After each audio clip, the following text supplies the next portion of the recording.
1.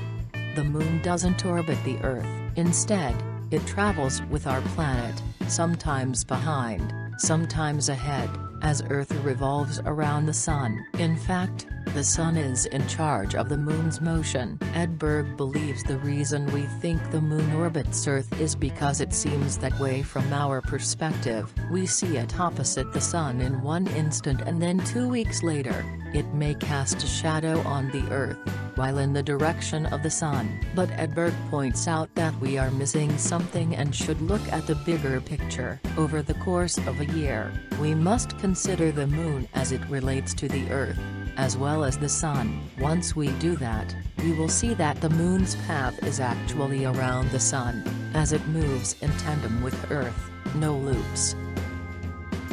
2. There are moon trees on Earth. Hundreds of tree seeds were brought to the Moon during the 1971 Apollo 14 mission. Former U.S. Forest Service smoke jumper Stuart Roosa carried the seeds in his personal kit as part of a NASA, USFS project. After returning to Earth, the seeds were germinated and the resulting moon tree seedlings were planted across the United States, often as part of the nation's bicentennial celebration in 1976, according to NASA's National Space Science Data Center. 3.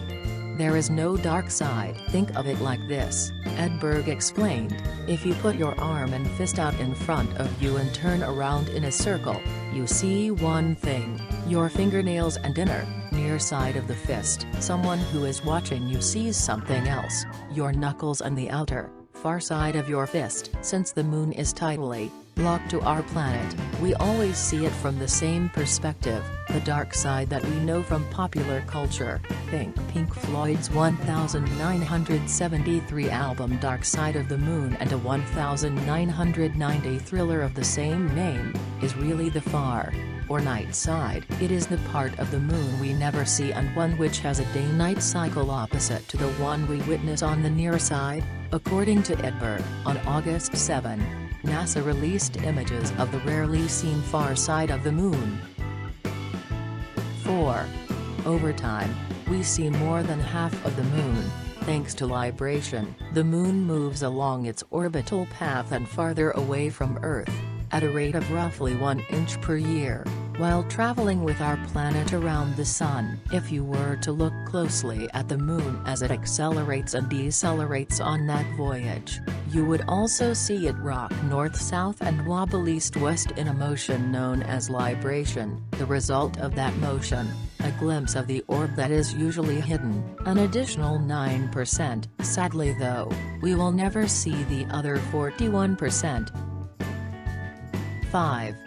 Helium-3 from the Moon could possibly solve Earth's energy issues. The Sun's solar wind is electrically charged, and occasionally it collides with the Moon and is absorbed by the rocks on the Moon's surface. One of the most valuable gases contained in that wind and captured by those rocks is helium-3, a rare isotope of helium-4, commonly used to inflate balloons. Helium-3 fuses easily and would be ideal for use in a nuclear fusion reactor to generate energy. 100 tons of helium-3 could satisfy Earth's energy needs for a year, according to Extreme Tech. The Moon's surface contains roughly 5 million tons of helium-3, while Earth has around 15 tons. The idea is to go to the Moon, release helium-3 in a mine, put it in a tank and ship it to Earth, Edberg said. But I think we're a long way from that happening.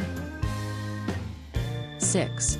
Is there any truth to that full moon madness myth? Not really. The suggestion that the brain, one of the most water-laden organs in the body, is influenced by the Moon, is one that dates back multiple millennia, perhaps to the time of Greek philosopher Aristotle. according to the Scientific American. Since the moon's gravitational pull on Earth controls ocean tides and humans are made up of roughly 60% water, with a brain composed of 73% water, Aristotle and Roman scientist Pliny the Elder believed that the moon had a similar effect or pull on us. This idea gave rise to the term lunar lunacy, the Transylvania effect, a term used heavily in Europe throughout the Middle Ages, and Moonstruck. Films like 1941's The Wolf Man and 1987's Moonstruck further perpetuated the theory, which associated upticks in psychiatric admissions, car accidents, murders and other crimes with full moons. The British seaside town of Brighton opted to have extra police officers on patrol during full moons in 2007, according to the BBC.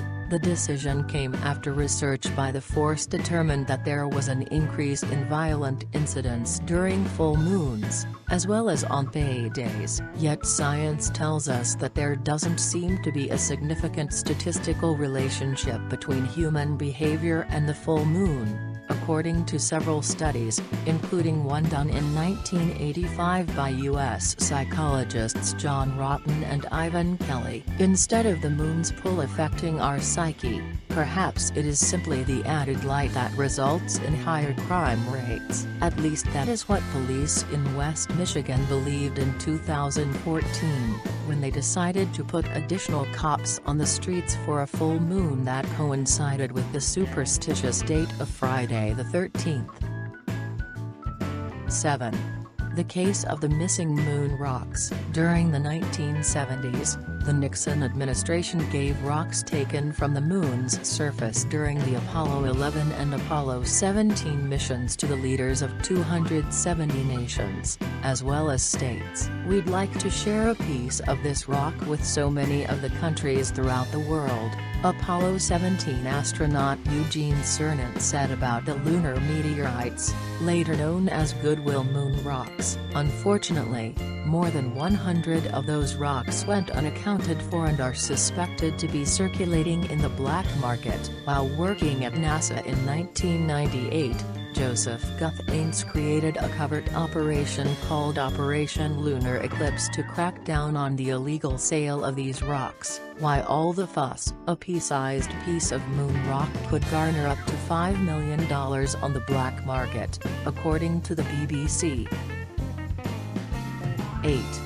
The moon may belong to no one, but a someone named Dennis Hope, or so he believes. In 1980, seemingly exploiting a loophole in the 1967 United Nations Treaty on Space Ownership, which states that no one country may lay claim to the solar system, Nevada resident Dennis Hope wrote to the UN and declared individual ownership. He did not receive a response, but by wait, Hope set up the Lunar Embassy and began selling 1-acre plots for $19.99 each. He claims to have sold extraterrestrial property to celebrities and 3 former U.S. presidents. For the UN, the solar system is considered in the same way as the world's oceans, outside the economic zone and therefore belonging to everyone on Earth. I don't know if Dennis Hope doesn't understand this or if he is just trying to force the issue to get some legal interpretations,